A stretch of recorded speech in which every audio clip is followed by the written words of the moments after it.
Bitcoin at 200,000 is going to look very different. And then it's not like, it's hard for it to go up by another 100,000. So you go up to 300, right? Mm-hmm. And you see, a couple more Omega candles getting us to 500. And at that point, we've reached, half of gold's market cap. And at that point, I think you start to demonetize gold, because people with allocation to gold will see that, Bitcoin just went from 0 to 500,000 in maybe 17 years, maybe 18 years. We'll see. But that is a really crazy realization that will dawn on them. And then you start to demonetize gold, and then you just double again to get to 1 million. So that's kind of the path I'm seeing, that things change as Bitcoin levels up. I think it's either at the 500,000 mark or 1 million mark. Somewhere in that range is when people stop wanting fiat. Mm-hmm. So there's a lot of models out there. Saylor has his Bitcoin 24 model, and then there's Power Law, and there's all these other models. None of them actually choose a break point. But you're right. There is a breaking point. It's not going to coexist forever. It just... I think that's a pipe dream.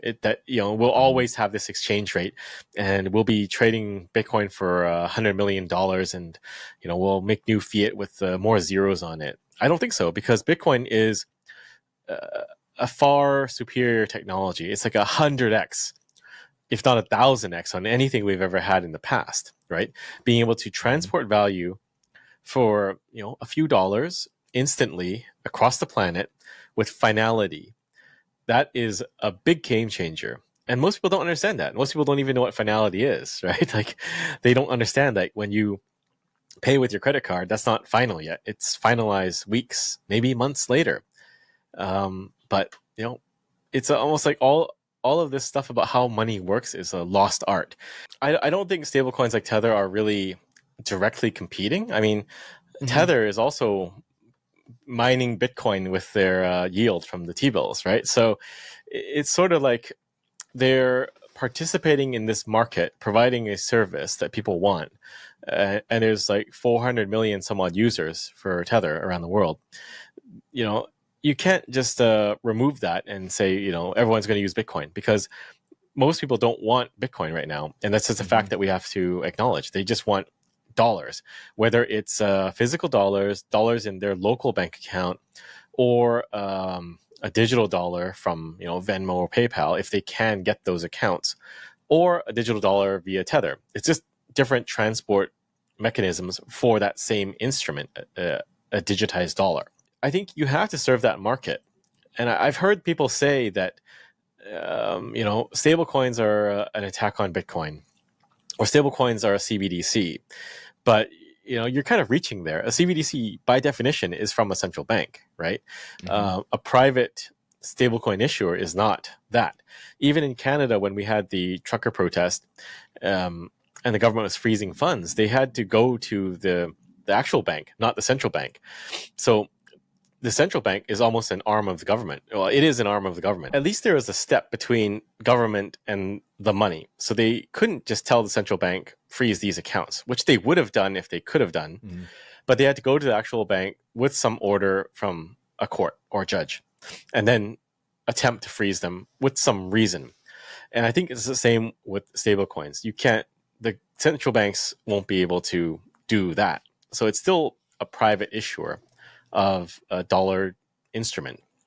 And as for prolonging and expanding dollar dominance, I don't really think it would do anything outside of just the current system. Like, if they didn't exist, I don't think we would get into Bitcoin faster. I think someone would create some sort of instrument. Maybe it would be an e-cash, or who knows, right? But there'll be something filling that market void for the past decade or so. And that would be the thing that kind of holds it over, because there is just demand for this product. There is at least $115 billion worth of demand for this type of instrument. And I don't think you can really deny that, right? If it wasn't Tether, it would be someone else, right? The demand will be met by some sort of product. But even Paulo and the Tether guys, they don't seem to think that the dollar is going to last forever. It's just a an interim step on the road to Bitcoin adoption, but it is still a step that's needed because a lot of debts are still denominated in dollars, and people are looking to settle those debts, and it's still mostly the unit of account for trade. I don't think it's true that people won't lend their Bitcoin to generate a yield, right? I mean, even before the dawn of fiat, people would lend gold or silver to earn interest on it. The question is, we're in this really weird transitory period between Bitcoin and fiat, where there's a lot of risk there, right? Like, can you, like, first of all, there's custody risk, and there's all this kind of the crazy schemes that went on with yield generation, like Celsius and everything else, right? And that is one part of the risk. But the other part is, would you actually generate a decent yield on Bitcoin? And what do people borrow Bitcoin for right now? And that's largely to short or to use as collateral. But at least in the years prior, I think a lot of it was just for trading. You borrow to short. And I think as you move more towards companies that are generating yield on Bitcoin in, using it as collateral or something like that, I think you're going to still have a lot of risks because, shorting with Bitcoin is a directional trade, which is really risky, especially if Bitcoin moves. And then you can get things like the Celsius debacle and everything from those crypto guys and their cool hedge funds. But I think it's not that it won't work. It's just we've been so far removed from the idea of lending a hard asset that it seems odd, especially if Bitcoin is going to increase in value massively, right? And the yields on dollars are higher. So we're kind of at this weird place where nothing is either one way or the other. But I think in a post-hyper-Bitcoinized world where everything is Bitcoin, you will have people lending. And I think deflation is not necessarily a bad thing because technology is inherently deflationary. And we should always be advancing technology. And that relates to energy production too. So everything should get cheaper over time, assuming the money supply was not bastardized. Well, if you look at history, a lot of times when the economy or a country's situation is dire, they look to target the wealthy people, and they will create reasons to target those people. And you still see it. I mean, a lot of the more left-leaning politicians love to say tax the rich, but they never say, let's figure out how to generate revenue or make money or anything like that. But you can only tax the rich or take from other people to a certain extent because the demand for money is unlimited. Like, you could take all of the wealth of the top billionaires in the world and it would be burnt in a day or a month by the government spending. Yeah. So that is really not a solution. But we know again from history that when things are bad, the people that are not poorly off are going to be targeted. So you should do what you think is necessary to protect yourself from that possibility, and your family, of course. But if you want to make a difference, I think you have to get more Bitcoin adoption into the world. And this is why we do what we do at JAN3, because if there's only a handful of us, how many Bitcoiners do you think there are, like on X? Well, let's say like 100,000. Maybe there are a lot of lurking, right? Who knows? Yeah. But that's not a lot. And if that's it, then we're very easy to persecute and go after. Right. So you kind of need to get Bitcoin into the hands of more people. I'm not saying distribute your Bitcoin, but nation-state adoption, I think, is a very effective way to have a country adopt a Bitcoin strategy and use that Bitcoin strategy for good. And that is tapping into energy. Bhutan, again, is a great example. Mm-hmm. Very high per capita Bitcoin per person. They have mining operations. They can support themselves indefinitely by mining Bitcoin. And there are many examples of this model, like in the Middle East, like the UAE or Saudi Arabia, where the oil can finance everything. You don't need to tax the population. But to get from, the possibility of mining Bitcoin to mining Bitcoin, there's a road there, right? And it's plagued with barriers and obstacles and everything, and those are the things we have to get around. But just taking Canada as an example, I haven't run the numbers for a while, but like 4 years ago ish, you could fit 3 entire Bitcoin networks in Canada. Um, and now maybe it's maybe 1.5 networks, but that's still massive. So the potential for a lot of countries to mine Bitcoin to finance themselves is massive. And it's not just countries with hydro. I mean, like the Philippines, Indonesia, these are like the top 2 countries with the geothermal potential. But to tap into those geothermal reserves takes time. To build up mining farms and get the equipment takes time too. So I think this is the way we have to go. If you're really trying to, you know, plan ahead and plan for a better future with Bitcoin, I think it is helping us, or just doing it on your own if you don't want to work with us, just to orange pill the countries to get them self-sufficient in terms of Bitcoin. And then that is probably going to make the biggest difference, because they'll be able to finance social programs and, you know, all these things that will be needed if fiat dies very rapidly. There's going to be a massive competition to attract capital and to attract Bitcoin, and by that extension, Bitcoiners. So all of these things that are welcoming are going to be done, and it'll be this huge competition. So possibly zero tax, possibly no capital gains. Hard to say. But the thing that most countries need to understand is you can't be the last one that opens up the door and says, you know, here are all the conditions why you want to come here, because, you know, someone will have done it before you. And then it's like, yeah, okay, well, now what? Like, yeah, okay, no capital gains here, but no capital gains in the US. Which place would I rather be? So the more disadvantaged you are in terms of attracting capital and attracting Bitcoin, the sooner the better for implementing some strategy that welcomes capital. And I think it's starting to be understood that money just can't be printed indefinitely out of nowhere, right? This is why I think that the left-leaning people in the U.S., Democrats, they're angry about Elon's cutting of, you know, their money printer, right? All the funds in U.S. aid and everything like that. That was kind of like unlimited capital for them to deploy, and without that, maybe they're coming to the realization that money is actually important. That you can't just print it out of thin air or take it from the rich or tax from the rich, because it won't work. But maybe this is sort of a wake-up call.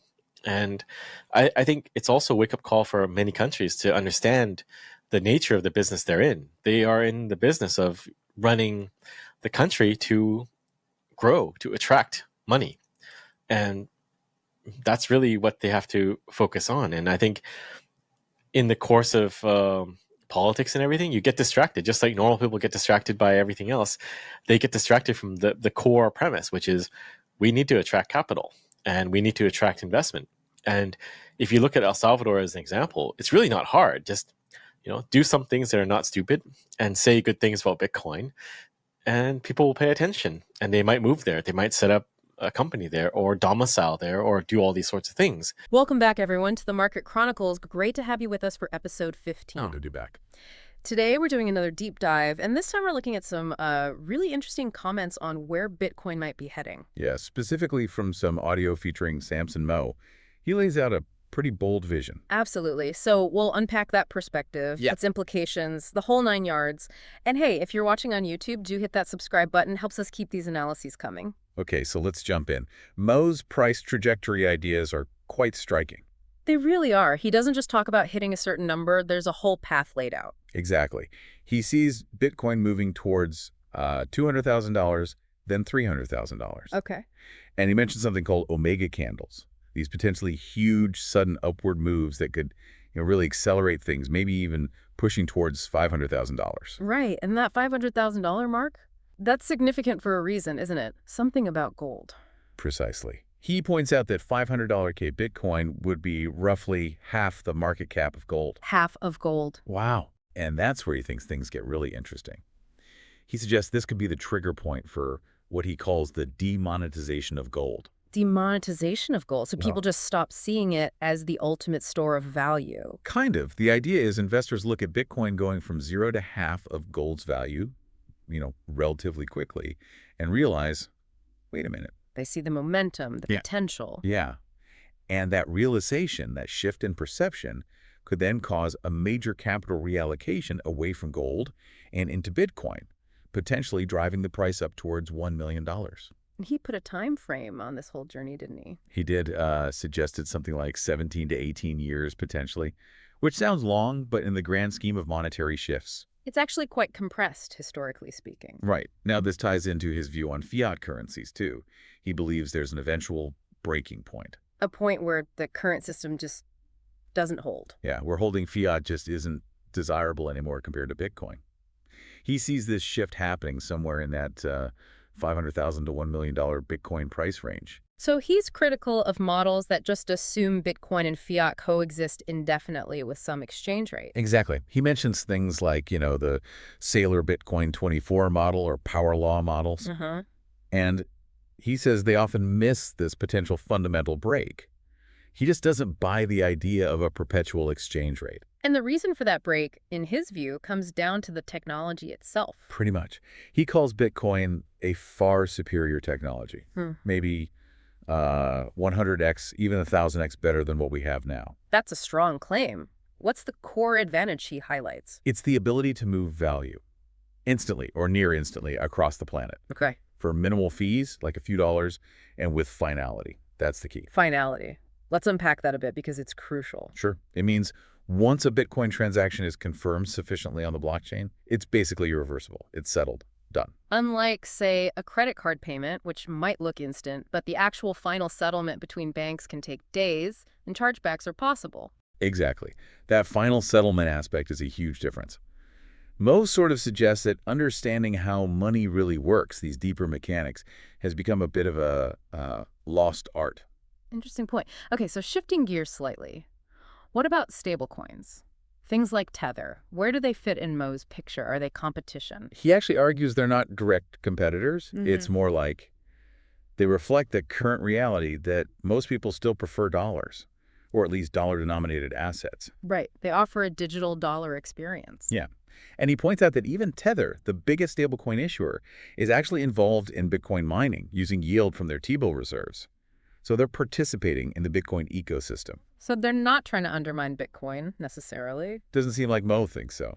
He acknowledges Tether's massive user base, like 400 million people, showing there's clearly huge demand for something like stablecoins. A demand for digital dollars, essentially. Right. And he distinguishes these private stablecoins from, say, central bank digital currencies, CBDCs. He brings up the Canadian trucker protest, how private issuers might act differently than a government. Okay, fair point. Different incentives. His argument is basically that stablecoins filled a void, met an existing demand.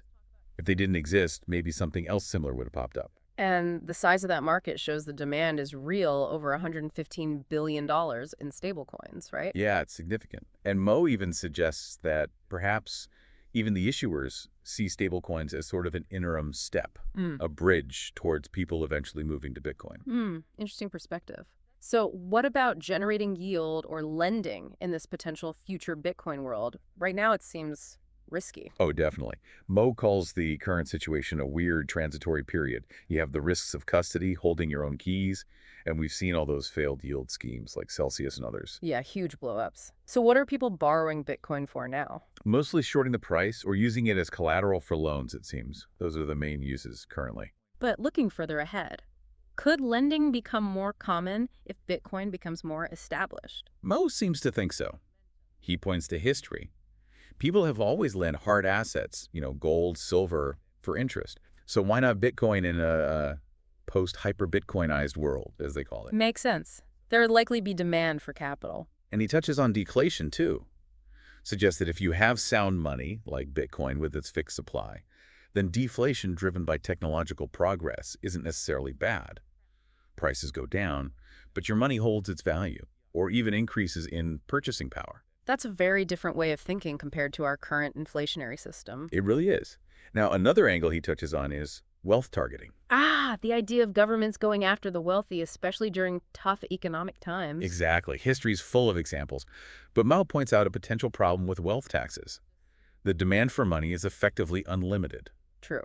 But couldn't a small group of Bitcoin holders still be vulnerable? That's the risk he highlights. If ownership is too concentrated, those few could face persecution. Which brings us back to adoption. Right. Widespread adoption, including by nation-states, is crucial.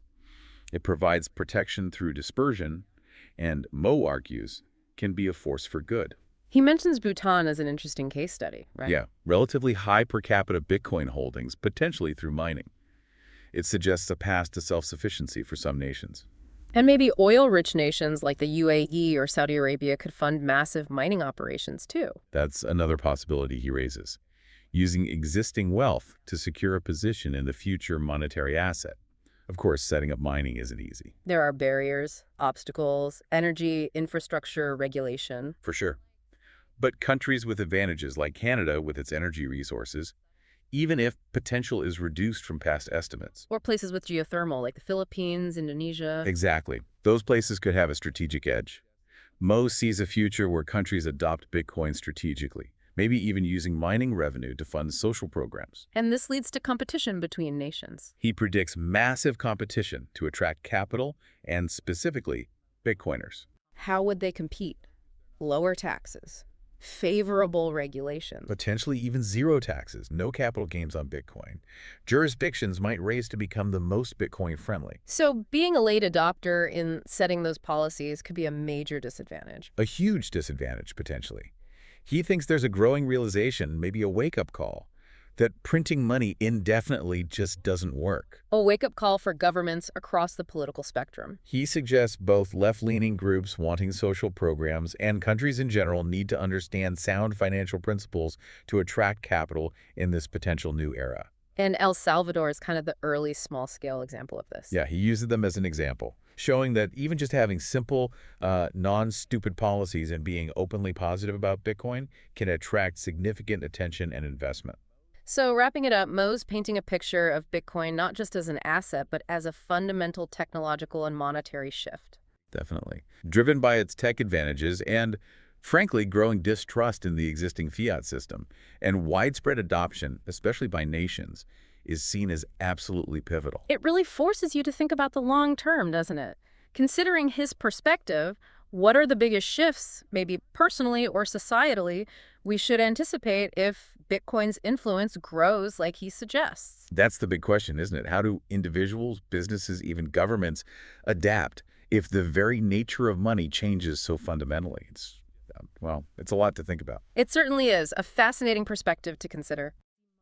All right, that brings us to the end of this deep dive for the Market Chronicles. Thanks for tuning in. Absolutely. Thanks, everyone, for joining us. Keep thinking critically about these developments, and we'll catch you on the next one.